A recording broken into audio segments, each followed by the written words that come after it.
everyone, it's Miss Nikki and Miss Liz, and we're here today to show you how to make a unicorn and dragon jar. So hopefully you guys have already picked up your quest kit for teens, either at the Smyrna or Line Bob branches. So you'll have all the supplies, but if you're trying to do it from home, you can follow along. You will need a mason jar with the lid, a dragon, unicorn, or fairy cutout, Mod Podge will give you a little cup of this white glue. You should also have a paintbrush, the acrylic paint, which we again would have given you in this little cup. You'll need to get some water. You should have a little bag of glitter, but that's an optional step. And then you will also have the flameless tea light candle inside your quest kit. All right, Miss Liz, start us off. All right, so to get the nice purple and green effect, you are going to want to take your paint, and you should have the paint, and you're going to want to add the tiniest amount of water. You don't want it to be so runny that none of your paint sticks, but you don't want it to be so thick that you can't see the image. So pour a little bit of water in your paint, and then take your paintbrush and mix it up. Make sure you mix it really well. You don't want like huge clumps or globs of glue. I'm going to add a little bit more. Now for the fun part, you have to coat the entire inside of your jar in this paint. And the easiest way to do that is to dump the paint in your jar. Use your hand to seal it so none of it leaks out, and roll it around in there.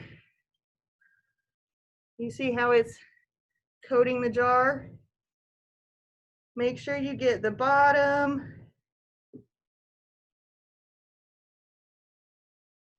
And this is where your hand will get a little messy, because you want to get it as completely painted as you can.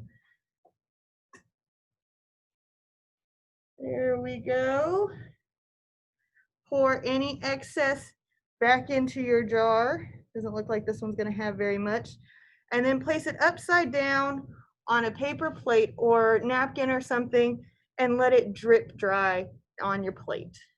Now, you may want to repeat that step 2 or 3 times to make sure you've got enough coating, especially if you add a little bit too much water. You can always do it over and over again.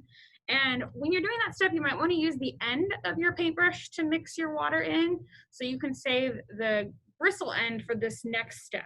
So you're going to leave this to dry after you do it a couple of times. The next step you would do once you've already coated the inside is you're going to take your Mod Podge, and you're actually going to paint one side, or cover one side of your character. So I'm just going to put Mod Podge all over this unicorn, only on one side, and then I'm going to end up sticking it inside my jar. But I want to make sure to cover the whole side so that it'll stick. In a minute, I'm going to push this in my jar on the inside.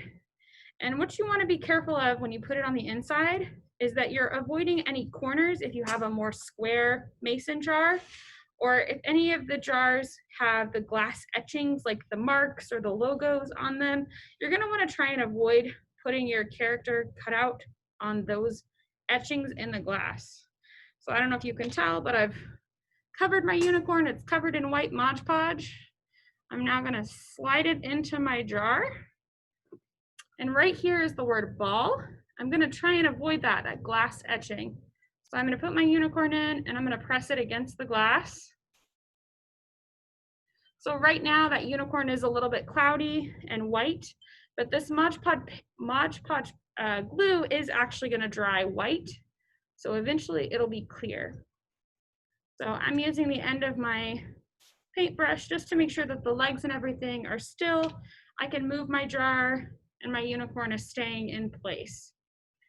So while your character cutout is drying on the inside and your jar would already have the paint on it, you might want to use the Mod Podge to do a thin layer on the outside of the jar, just a little bit. Again, it's going to show up white, but it's going to dry clear. And you have an optional step here. You can just go ahead and put this Mod Podge on over the color paint. It's going to give it a cloudier look so that it's just not the color. But if you'd like, you have that little bag of glitter in your bag. You are more than welcome to shake some glitter on. And that glitter will stick to the Mod Podge. You can do it all the way around the jar. You can do it around your character specifically. With this fairy right here, I don't know if you can tell, but the glitter is right around the fairy, so it's drawing attention to her. But that's what you're gonna do with your Mod Podge. And then you're gonna wait for both of these to dry, the inside and the outside, but again, you'd already have the paint, the Mod Podge character, the Mod Podge and the glitter on the outside.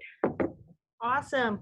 Now you're gonna wait for everything to dry, and once it has, you're gonna take your tea light flameless candle. You wanna turn it on, and you're gonna pop it in your jar.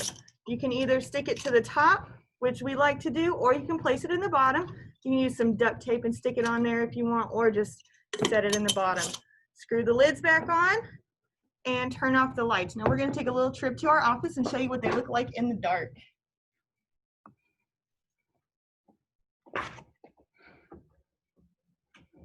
All right, you can see these are our dragon, unicorn, and fairy jars.